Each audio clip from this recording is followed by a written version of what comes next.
नमामि धन्वन्तरिमादिदेवम् सुरासुरैर्वन्दितपादपद्मम् लोके जरारुभयमृत्युनाशनम् दातारमीशं विविधौषधीनां शङ्खं चक्रं जलौकां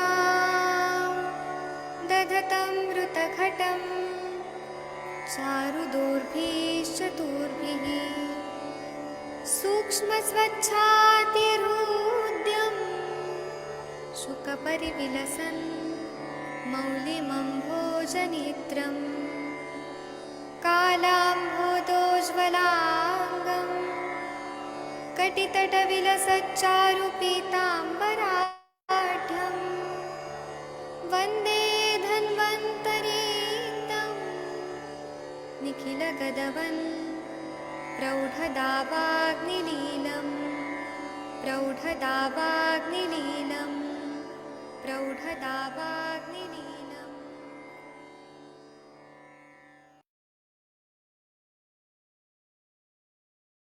प्रणाम सभी लोगों को। मैं वैद्य अरविंद पाठक आप सभी लोग का स्वागत करता हूं। सभी लोगों को कोटि कोटि प्रणाम करता हूं। आइए आज हम लोग बहुत ही एक अच्छी वनस्पति के बारे में बात करेंगे जो वयस्थापन गण में भी है और हम जिसको पुनर्नवा बोलते हैं।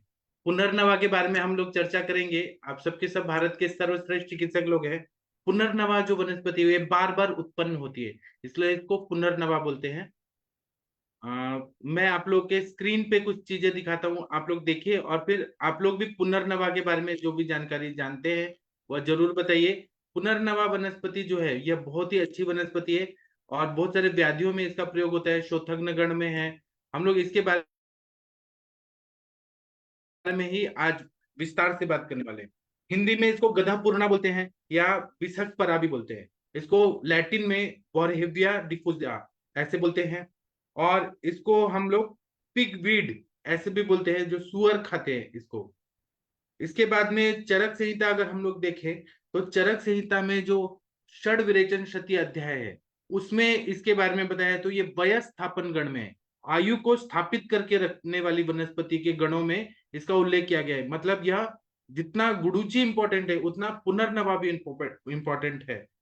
जहां पर गुडुचि रसायन कार्य करती है, पुनर्नवा भी रसायन कार्य ही करती है और नए नए सेल को उत्पन्न करती है। इतनी बढ़िया दवाई, इतनी अच्छी वनस्पति हमारे ग्रंथ में बताया गया है। इसी तरह से इसको कासहर गण में बताया गया है। इसी तरह से इसको अनुवासनोपग गण में बताया है। तो अनुवासनोपग मतलब ये अनुवासन बस्ती देने में उपयोगी रहती है, इसलिए इसका प्रयोग बताया गया है। सुश्रुत संहिता में देखेंगे तो विदारी गंधादि गण में इसका प्रयोग बताया गया है। पुनर्नवा का प्रयोग चरक संहिता में स्वेदोपग स्वेदन करने में जो सहायता करती है उसके वो गण में इसका प्रयोग किया गया है। और वो भी कहाँ बोला है चरकाचार्य जी ने, तो ज्वर विवेचन जहां पर किया है, ज्वर के बारे में बताते हैं वहां पे स्वेदोपग के रूप में इसका उल्लेख करते हैं। इसी तरह से सुश्रुत में शाक वर्ग में वर्षाभु और पुनर्नवा का उल्लेख किया गया है। इसी तरह से निघंटु ग्रंथों में पुनर्नवा को रसायन, इतना बढ़िया रसायन द्रव्य बताया गया है निघंटु ग्रंथों में, जो द्रव्य गुण के बहुत ही दिव्य ग्रंथ हैं। फिर मूत्रल बताया है, शोथग्न बताया है, स्वेदल बताया है, नेत्र चक्षुष्य बताया है, उसी तरह से शोथग्न ऐसा बताया है। पुनर्नवा वनस्पति जो है ये शोथग्न के रूप में बाह्य प्रयोग में भी लाई जाती है। और ये पुनर्नवा जो है दो तरह की आती है, एक रक्त पुनर्नवा, एक श्वेत पुनर्नवा। रक्त पुनर्नवा को हम लोग विशाख बोलते हैं, कठिल बोलते हैं, कट्टिल बोलते हैं, शोथग्नि बोलते हैं, महावर्षाभु बोलते हैं। श्वेत पुनर्नवा जो होती है उसको वर्षाभु, शुद्र वर्षाभु, श्वेत मूला, रक्त पुष्पा ऐसे कहते हैं। इसकी निरुक्ति जो है और पर्याय नाम, इससे हम लोग देखते हैं कि इसको क्या क्या नाम देते हैं। तो पुनर्नवा, चिल्लाटिका, शोथग्नि, वृषकेतु, वर्षाभु, कठिल्लक, अरुणा, रक्ता, श्वेता ऐसे इसका पर्याय नाम है। पुनर्नवा की निरुक्ति ऐसे बताया गया है कि यह चीरकाल के लिए नवीन और हरा ताजा बना रहता है, पांडु आदि रोग को नष्ट करता है और इसका विशिष्ट गुण है, इसलिए वैद्य इसकी प्रशंसा करते हैं, इसलिए इसको पुनर्नवा कहते हैं।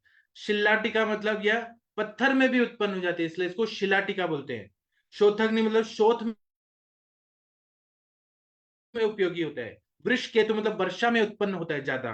उसी तरह से वर्षाभु मतलब वर्षा में पुनः पुनः उत्पन्न हो जाता है।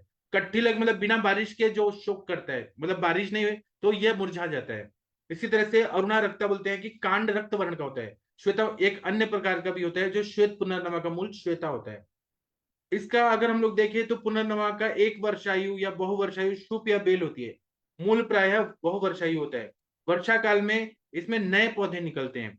इसी तरह से इसके पत्ते जो हैं यह अभिमुख रहते हैं, ऑपोजिट डायरेक्शन में रहते हैं। प्रत्येक पर्व की दो पत्तियां होती हैं, एक छोटी और एक बड़ी होती है। कांड रक्ताभ वर्ण का होता है। पुष्प जो होते हैं छोटे छोटे श्वेताभ या हल्के गुलाबी रंग के होते हैं। इसी तरह से फल जो होते हैं छोटे 1/4 इंच लंबे और बारीक बीजयुक्त आते हैं। इसी तरह से अगर हम लोग देखें तो इसके मूल जो है 30 सेंटीमीटर 30 सेंटीमीटर लंबे होते हैं। आद्रावस्था में अंगुली बराबर मोटे, स्वाद में तीखा मतलब कटु रसात्मक होते हैं और उत्क्लेश करते हैं। इसी तरह से अगर हम लोग देखें तो पुष्प काल जो है इसका अगस्त और सितंबर है। फल काल जो है पुष्प के साथ साथ होता है। उत्पत्ति स्थान देखिए तो वर्षा काल के बाद उष्ण कटिबंध प्रदेश में सर्वत्र पाए जाते हैं। वर्षा में शुरुआत होती है, सब जगह पाया जाता है। इसको रक्त पुनर्नवा को बोरहेविया डिफ्यूजा बोलते हैं। इसी तरह से विषग्नि भी बोलते हैं, क्योंकि अगध द्रव्यों के रूप में भी इसका प्रयोग करते हैं। इसका वर्णन भाव प्रकाश निघंटु में गुड़ुच्यादि वर्ग में किया गया है।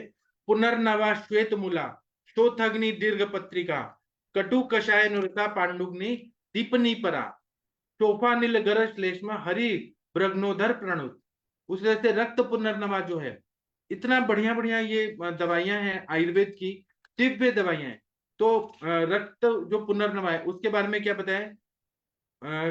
पुनर्नवा अरुणा तिक्ता कटुपाका हिमालघु बातला ग्राहिणी श्लेष्मा पित्त रक्त विनाशिनी। मतलब श्वेत पुनर्नवा जो है वो श्रोतग्नि बताई है। उसके बाद में पांडुग्नि बताई है, कटु कषाय रस की होती है। कटु रस मेन होता है, कषायानुरस होता है और ये धात्वग्नि को बढ़ाती है। और शोफ, अनिल और गर्भिश, श्लेष्मा, भ्रग्न मतलब जो वृद्धि रोग रहते हैं उसको, हर्निएशन में उसको भी ठीक करती है। हाइड्रोसिल को भी ठीक करती है, उदर रोग को भी ठीक करती है। और जो रक्त पुनर्नवा है वो तिक्त रस की है, कटु रस की है और कटु विपाक की है।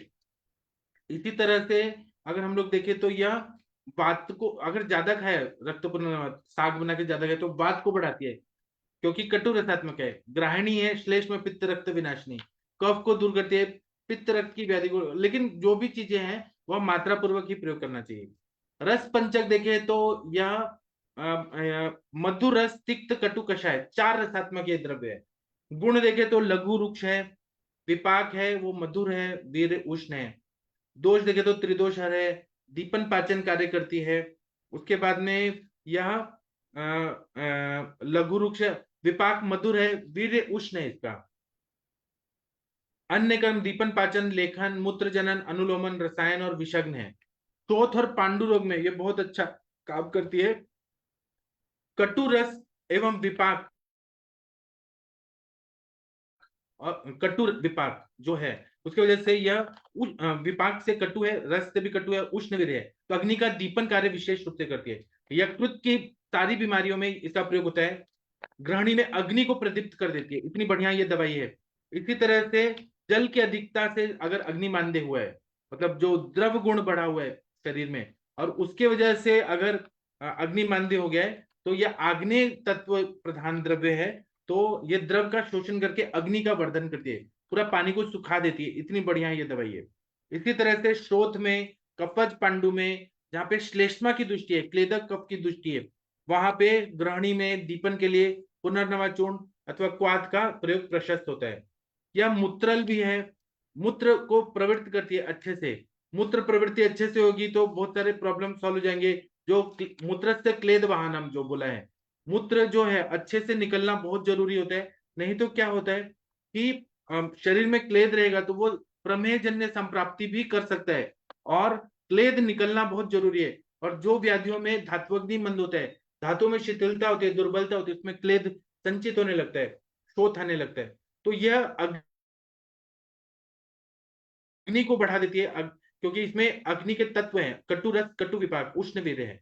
तो शोथ कफज अग्निमांद्य श्लेष दुष्टिजन्य ग्रहणी रोग में दीपन के लिए पुनर्नवा चूर्ण या क्वाथ का प्रयोग करने से, या पुनर्नवारिष्ट का प्रयोग करने से, पुनर्नवासों का प्रयोग करने से, या पुनर्नवाष्टक क्वाथ का प्रयोग करने से बहुत अच्छा फायदा होता है। यह मूत्रल है, शोथग्न है। पांच भौतिक अग्नि के अंतर्गत पुनर्नवा विशेषता जल की अग्नि को यह प्रदीप्त करती है। ये मतलब जो आग्नेय तत्व है वो भी जल की अग्नि, क्योंकि पंचमुदा हम लोगों ने पढ़ा है कि हमारा पाचन जब भी होता है तो वह आकाश की अग्नि, वायु की अग्नि, तेज की अग्नि, जल की अग्नि और पृथ्वी की अग्नि। तो ये जल की अग्नि, क्योंकि भूताग्नि लेवल से पाचन होता है, पहले जाठराग्नि लेवल तक पाचन होता है, स्थूल पचन, फिर धात्वग्नि लेवल या भूताग्नि लेवल, जो सूक्ष्म पचन है उसमें ये जल की अग्नि को वर्धन करके शरीर क्लेद का पाचन करके स्वेद, मूत्र, पुरुष और वात का उत्सर्जन प्रॉपर वे में करने लगती है।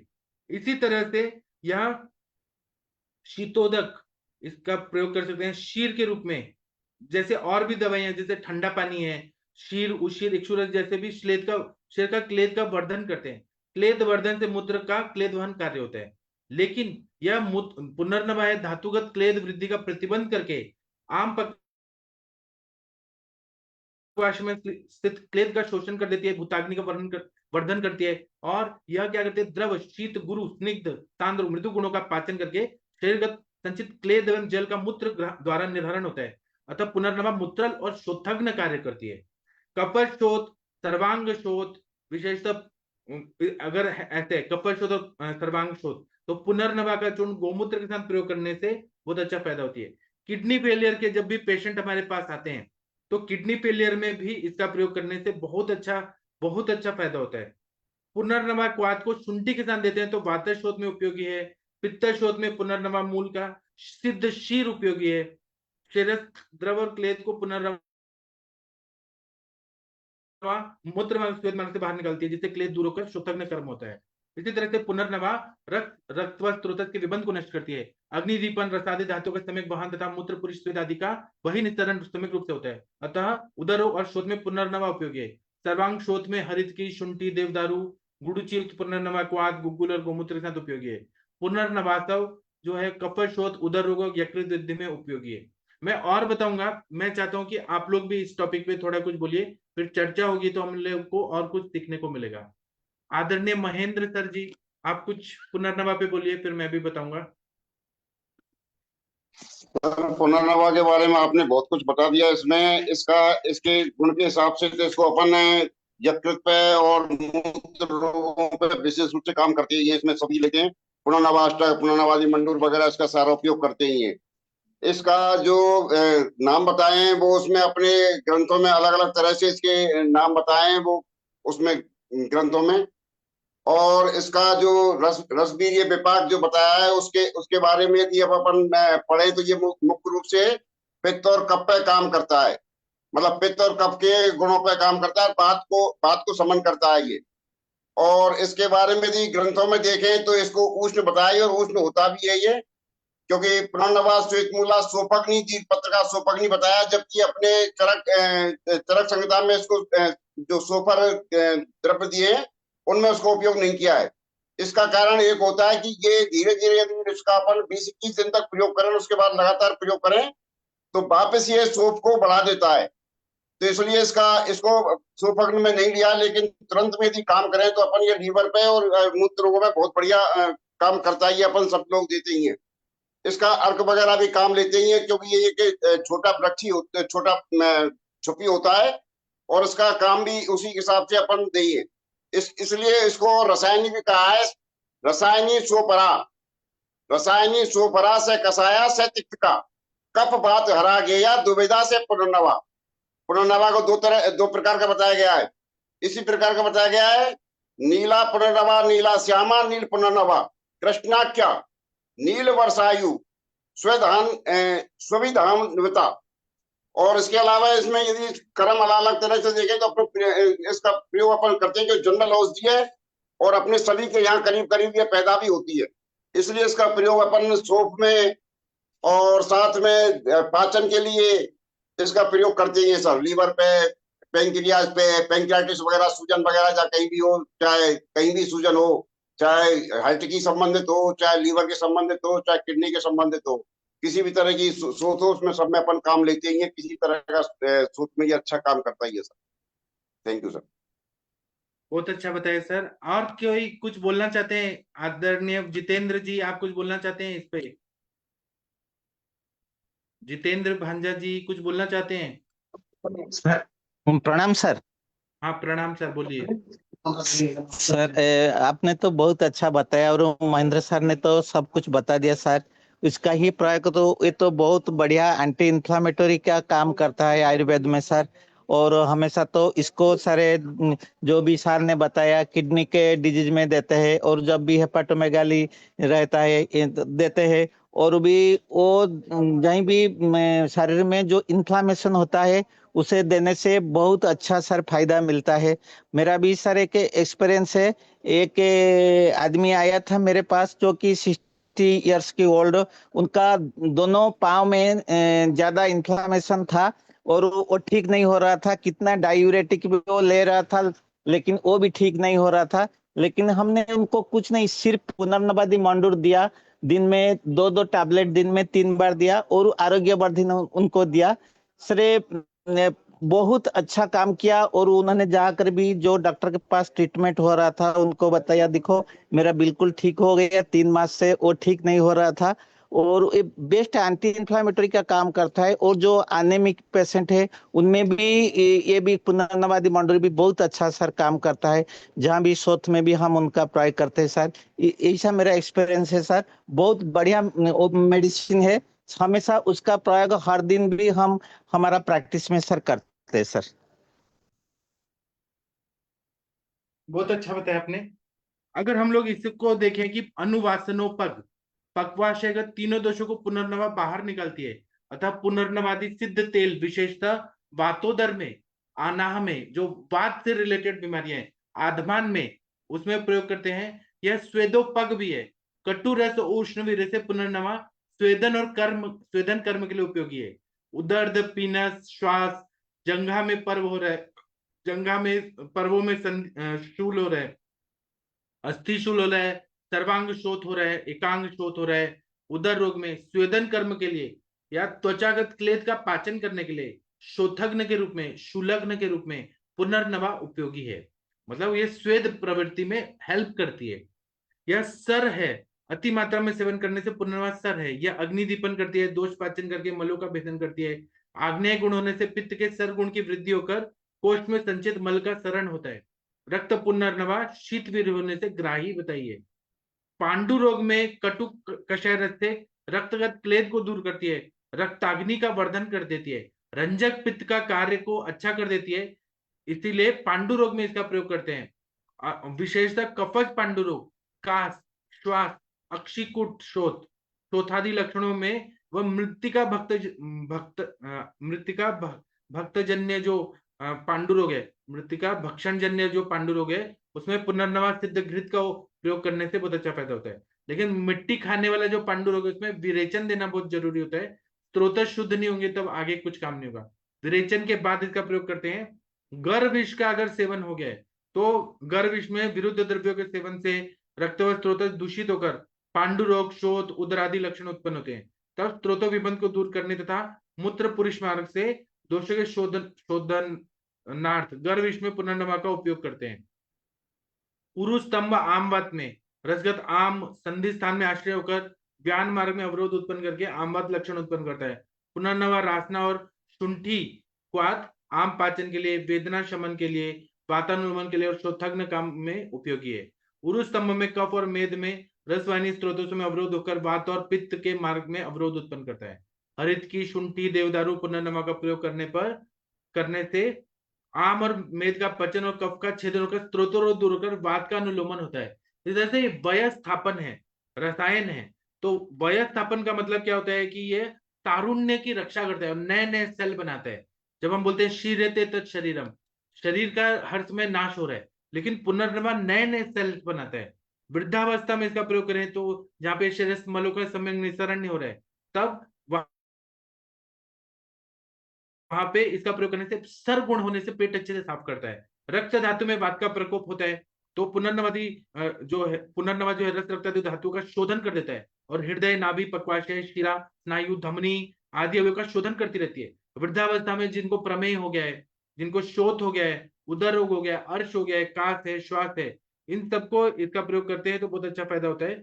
यह सब मल मूत्र आदि के जो धातु मल है उनका शोधन करके उनके स्त्रोतस को शुद्ध करती है और नए सेल बनाती है, उनको मजबूत कर देती है, इसलिए रसायन कर्म होता है। क्लेद युक्त व्रण जहां रहता है, non healing diabetic wound, non healing wound जो रहते हैं, व्रण रोपण के लिए पुनर्नवा का लेप करते हैं। व्रण में, डायबिटिक वुंड में डायरेक्ट नहीं लगा सकते हैं, उसको हम काढ़े के रूप में दे सकते हैं। नेत्र गो में पुनर्नवा मूल का स्वरस नेत्र में डालते हैं। पुनर्नवा को कुष्ठ में, पुनर्नवा मूल को कुष्ठ में दधि मंड के साथ देते हैं। अलर्क विष में श्वेत पुनर्नवा के मूल का चूर्ण धतुर बीज के साथ पानी के साथ देते हैं। शोथ में पुनर्नवा मूल, क्वाथ और कल्क सिद्ध घृत का सेवन करना चाहिए। श्वेत पुनर्नवा मूल को पानी में उबालकर दृधि में पिलाना चाहिए। श्वेत पुनर्नवा मूल को पुष्य नक्षत्र में तंडुलक के साथ पिलाने से सर्प विष का नाश होता है। कर्पूर और शुंठी कल को पुनर्नवा के क्वाथ से 7 दिनों तक संधिवात में पिलाना चाहिए। सुख प्रसव के लिए पुनर्नवा चूर्ण को तेल के साथ मिलाकर योनि में लेप कराना चाहिए, तो सुख प्रसव होता है। 9 महीने करे तो ज्यादा पैदा होता है। श्वेत पुनर्नवा मूल चूर्ण को तंडुलोदक के साथ देने से प्लीहोदर रोग नष्ट होता है। पुनर्नवा मूल को दूध में घिसकर लगाने से, आंखों में लगाने से आंख की खुजली नष्ट हो जाती है। मधु में घिसकर लगाने से आंखों से बहता पानी रुक जाता है। घृत के साथ घिसकर लगाने से अंधापन दूर होता है, अतः नेत्र विकारों में अधिक प्रशस्त है। पुनर्नवा मूल चूर्ण कालशाक और सेंधा मिलाकर खिलाना चाहिए, इससे गुल्म और तोद नष्ट होता है। प्रयोज्य अंग है मूल और पंचांग, इसका विशिष्ट कल्प है पुनर्नवादि मंडूर, पुनर्नवासव, पुनर्नवाष्टक क्वाथ, पुनर्नवा गुगुल, च्यवन प्राश, दशमूलारिष्ट। और भी मैं बताऊंगा, आप लोग कुछ बोलेंगे तो और बताने में मजा आएगा। चलिए, आप लोग भारत के सर्वश्रेष्ठ चिकित्सक लोग हैं, सभी को सब कुछ आता है, सब लोगों ने पुनर्नवा का प्रयोग किया है। कृपया आप लोग इस पे बोलिए प्लीज। आदरणीय महेंद्र सर, और कुछ बोलना चाहते हैं आप इस टॉपिक पे?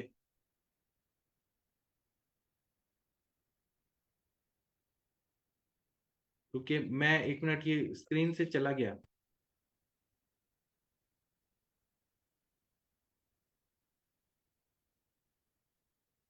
हाँ, इस टॉपिक पे गंगवार सर कुछ बोलना चाहेंगे?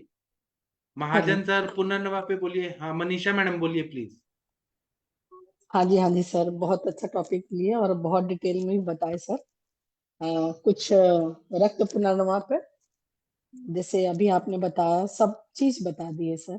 ताजा पंचांग, मूल, पत्र, पुष्प, और इसका जो स्वरूप है चिरस्थायी, प्रसरणशील, लघु, गुल्म कांड, बैंगनी रंग की शाखाएं अग्रभाग में झुकी रहती हैं। पुष्प छोटे छोटे गुलाबी रंग के होते हैं। स्वाद तिक्त होता है। रासायनिक संगठन भी आपने बताया, एल्कलाइड्स, पुनर्नवान, स्टेरॉल, बीटा स्टेरॉल, सिस्टोस्टेरॉल, अल्फा और एलेंटिन, स्टेरिक अम्ल, पामिटिक अम्ल और क्षार, पोटेशियम नाइट्रेट, सोडियम सल्फेट एवं क्लोराइड पाए जाते हैं। मृदु विरेचन, दीपन, उत्तेजन और विषग्न, प्रोतहर, कीटाणु, विषाणुग्न, स्वेदल होता है। तो श्वास रोग में, पांडु रोग में, कामला में, मूत्राल्पता, आंत्रशोथ और सर्प के विष में भी इसका प्रयोग बताया गया है। अपस्मार में भी इसको प्रयोग करते हैं। हृदय के लिए भी पुनर्नवा बहुत उपयोगी। नेत्राभिछंद में भी, कास, श्वास, धमनियों में, जैसे अभी आपने बताया कि अर्श में भी इसका बहुत अच्छा प्रयोग है। अर्श में, रक्त अर्श में भी इसको पीस करके छाछ या बकरी के दूध में सेवन करने से लाभ मिलता है। हृदय रोग में भी, सर्वांग शोथ में भी, और सर्वांग हृदय रोग में जैसे 10 ग्राम अर्जुन छाल और 10 ग्राम क्वाथ बना करके पिलाने से पुनर्नवा का बहुत फायदेमंद है। और मोतियाबिंद में भी इसका श्वेत पुनर्नवा का अच्छा रोल है। इसको मूल को भृंगराज के रस में घिसकर आंख में अंजन करने से फायदा मिलता है। मेदों के लिए भी मेद वृद्धि के लिए भी, प्रोस्टेट में भी, वृद्धावस्था में जैसे प्रोस्टेट मैक्सिमम हो ही जाता है, इसके मूल चूर्ण को नियमित सेवन करें। और यकृत वृद्धि में भी इसका हमेशा ही प्रयोग करते हैं। उसमें काफी, कामला में भी इसका क्वाथ का प्रतिदिन यदि सेवन करते हैं तो बहुत अच्छा फायदा करता है। वाघभट्ट जी ने भी बताया, पुनर्नवा के ताजे मूल का चूर्ण 2 तोला 2 सप्ताह तक 2 माह से 6 माह तक या 1 वर्ष तक सेवन करते हैं दूध के साथ, तो इसमें जरायु नहीं होता है। जो वृद्ध व्यक्ति हैं, इसमें युवावस्था, युवापन का भी वय स्थापन भी करती है ये पुनर्नवा, 10 से 20 ml यदि हम लेते हैं। इस प्रकार जैसे हम अपेंडिसाइटिस में भी पुनर्नवा का, प्लूरिसी में भी, जैसे अभी आपने बताया, फेफड़ों के लिए भी, सूजन में, जलोदर में भी, और पेरिकार्डियाटिस में, और जैसे अभी किडनी में भी बताया, नेफ्राइटिस में, गर्भाशय शोथ में। गर्भाशय के लिए बहुत अच्छी चीज बताया सर आप लोग, प्रेगनेंसी के समय और सुख प्रसव के लिए। कहीं भी यदि हमको शोफ है तो उसमें हम निसंकोच इसको प्रयोग करते हैं, क्योंकि इसका नाम ही पुनर्नवा है, पुनः नया, नवीन करने वाला जो इसमें पदार्थ मिलता है। तो निसंकोच इसको बहुत आसानी से किसी और औषधियों के साथ भी हम मिलाकर के सेवन करते हैं। सहजन मूल के साथ तो इसको प्रयोग करते ही हैं हमेशा। पुनर्नवा और सहजन का मिला करके एंटीबायोटिक का भी काम करता है, और किडनी पे इसका बहुत अच्छा रोल है। और कामला, और जैसे बार बार कई पेशेंटों को, कई बार, जो अभी पेशेंट आई थी मेरे यहाँ, 8 बार उसको जॉन्डिस हुआ था, और इसके बाद बहुत सारे उसके कॉम्प्लेक्स चलते रहे, 3-4 साल से बहुत परेशान। इन सब के साथ में योग बना करके मैंने दिया, और बहुत लाभ मिला उसको। उसने अपना यहाँ पर इंटरव्यू भी दिया कि इतना अच्छा लाभ मुझे अभी तक नहीं मिला था। तो आयुर्वेद की एकल औषधियां भी बहुत कारगर हैं। इसके साथ अनुपान भेद से यदि हम देते हैं और स्वतंत्र रूप से भी देते हैं तो बहुत फायदेमंद है। हम बहुत सारी औषधियों के उसमें जाते हैं, जैसे आयुर्वेद में कई चिकित्सकों को भी प्रॉब्लम होता है कि क्या कंटेंट दें, कैसे मिला करके दें, और रासायनिक संगठन के अनुसार योग बना करके देते हैं, तो बहुत ज्यादा प्रैक्टिशनर नहीं रहने से उनको दिक्कत होती है। तो एकल चिकित्सा भी हम एक एक औषधियों को लेकर के अनुपान भेद से बहुत अच्छे से चिकित्सा किया जा सकता है।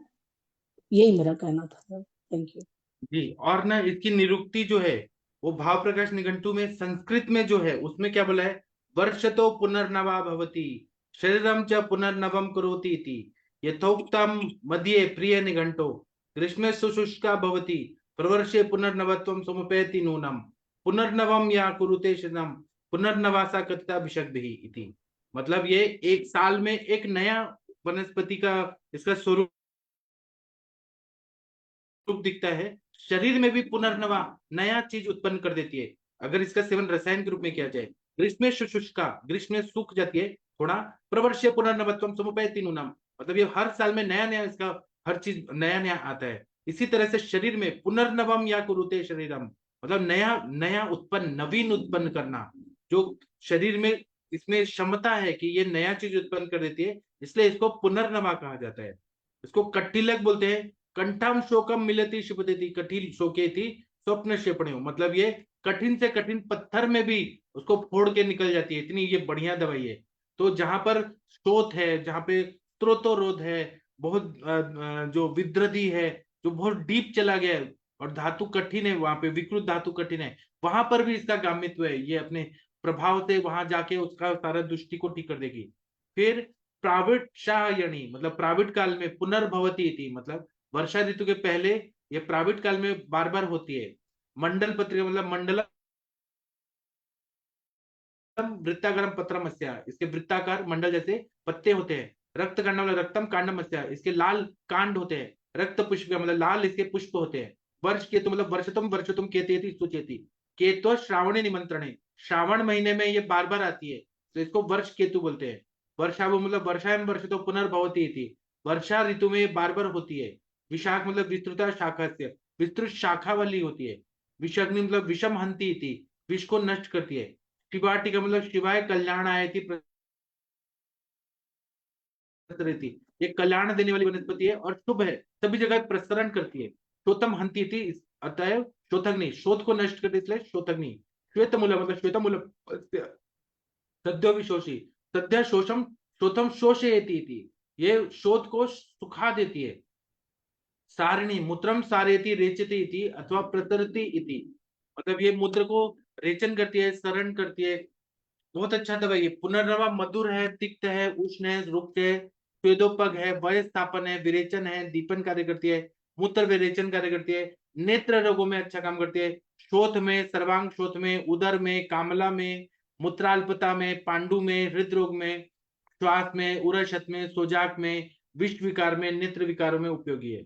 मूत्रल गुण है इसलिए शोथिक विकारों में इसका प्रयोग करते हैं। नूतन यकृत विकारों में जीर्ण उद्रावरण शोथ मतलब पेरिटोनाइटिस जो रहते हैं, पेरिटोनियम में इंफ्लेमेशन है, उससे उत्पन्न जलोदर में मूत्रल औषधियों की अपेक्षा इसका विशेष प्रभाव पड़ता है।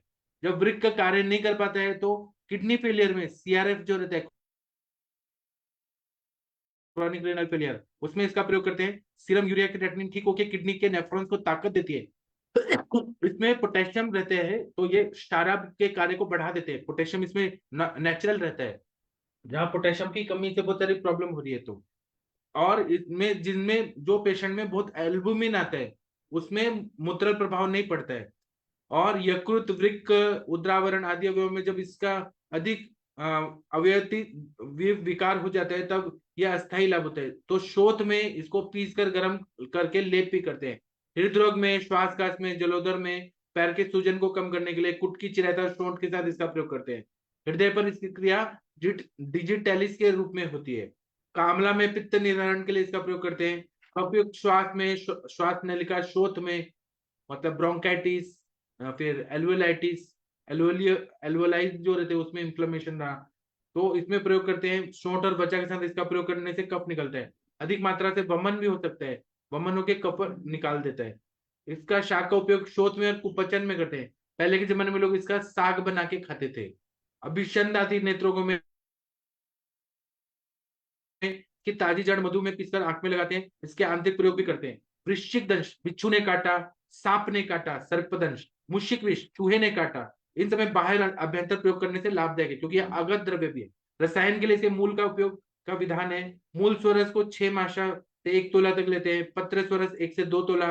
इसका मूल चूर्ण है वो वमन के रूप में 5 से 10 मात्रा में इसका मूल का चूर्ण का प्रयोग करते हैं। इसी तरह से अगर मॉडर्न डॉक्टर्स का रिसर्च देखें तो उन्होंने डायूरेटिक के रूप में इसका रिसर्च करके फायदा देखा है, डायूरेटिक है। इसी तरह से एक्सपेक्टोरेंट है, कफ को निकालती है। स्टोमैक है, स्टोमैक मतलब ये पेट दर्द में काम करती है। और जॉन्डिस में काम करती है। एनलार्जमेंट ऑफ स्प्लीन, स्प्लीनोमेगैली में काम करती है। एब्डोमिनल पेन में बहुत अच्छा काम करती है। और पुनर्नवा जो है ये एक तरह से रसायन का कार्य करते हैं। व्यवस्थापन गण में इसका प्रयोग बताया है। आदरणीय महेंद्र सर जी ने जो भेजा है वो भी मैं पढ़ देता हूँ। महेंद्र सर ने बहुत मेहनत से कुछ चीजें भेजी है, वो पढ़ना और समझना बहुत जरूरी है सभी वैद्यों के लिए। वो उनके पास एक बहुत अच्छा किताब है महेंद्र सर के पास, तो उन्होंने जो भेजा मैं दिखाता हूँ। श्वेत पुनर्नवा, श्वेत मूला, शोफग्नि, दीर्घ पत्रिका, वर्ष केतु, सदा मंडल पत्रक, वैशाख, ये सारे पर्याय नाम है। रस इसका मधुर, कटु, कषाय, तिक्त है। रुक्ष और लघु है। विरशित है, विपाक, मधुर है। यह शोथर है, केशिका के मलों को दूर करती है, मतलब एक एक सेल के जो मल है उसको दूर करती है। चरक में कासहर, स्वेदोपक, व्यवस्थापन गण, अनुवासनोपक गण में है। सुश्रुत में विदारी गंधादि गण, अष्टांग में विदारी आदि गण में इसका उल्लेख किया गया है। उसी तरह से अगर देखा जाए तो यह एक मिनट रुकिए, दोषों पे अगर देखा जाए तो वात पे थोड़ा काम करती है, पित्त और कफ पे ज्यादा काम करती है। पित्त का स्नेह गुण को ठीक करती है। उष्ण तीक्ष्ण गुण पे काम करती है। द्रव गुण पे काम करती है। थोड़ा अम्ल रस, अम्ल गुण पे भी काम करती है। कफ का गुरु गुण, स्निग्ध गुण और मधुर और पिच्छिल गुण पे काम करती है। और श्वेत पुनर्नवा और रक्त पुनर्नवा, ये 2 तरह की पुनर्नवा होती है। पुनर्नवा रसायनी शोफरा सकाय तिक्त का कफ वातरा गया द्विविधा च पुनर्नवा। श्वेता पुनर्नवा शोषणा तिक्ता कफ विषापहा कास्त्रिदुर्ग शूलास्त्र पांडु शोफ नीलार्तिनुत, मतलब ये कफ और विष को नष्ट करती है। कास, हृदरोग, शूल और रक्त की बीमारियां, पांडु, शोफ, वायु की बीमारियां, उस सब में काम करती है। अलग अलग अनुपान के रूप में भी इसका प्रयोग किया जाता है। अभी आप लोग कुछ बोलना चाहते हैं, बोल सकते हैं। आप सबके सब भारत के सर्वश्रेष्ठ चिकित्सक लोग हैं, कृपया कुछ बोलिए आप लोग। हाँ, डॉक्टर गंगवार सर, आप कुछ बोलना चाहते हैं?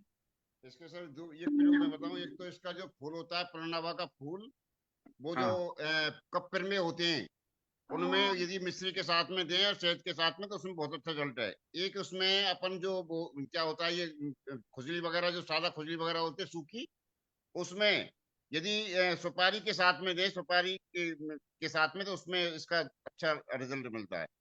इन दो में मैंने अच्छा काम किया है। एक इसका यदि रसायन के रूप में प्रयोग किया तो सादा रसायन का प्रयोग तो है ही, लेकिन यदि इसको घन बना के और अश्वगंध का चूर्ण के साथ में यदि अपन और मिश्री के साथ में दूध के साथ लें तो ये अपना रसायन का प्रयोग उसके साथ में और अच्छा रिजल्ट देता है, क्योंकि अश्वगंधा तो है ही अपना ब्रंगण का काम करती है, लेकिन साथ में यदि इसका घन बना के और मिश्री और दूध के साथ में दिया जाए तो ये बहुत अच्छा फिर ब्रंगण का कार्य कर देती है। ठीक है, तो अभी हम सेशन बंद करते हैं। अब रात को 9 बजे मिलेंगे और रात को 9 बजे मिलते हैं, फिर हम बात करते हैं। थैंक यू, प्रणाम सभी लोगों को, क्योंकि टाइम हो गया। थैंक यू सभी को, प्रणाम सभी लोग।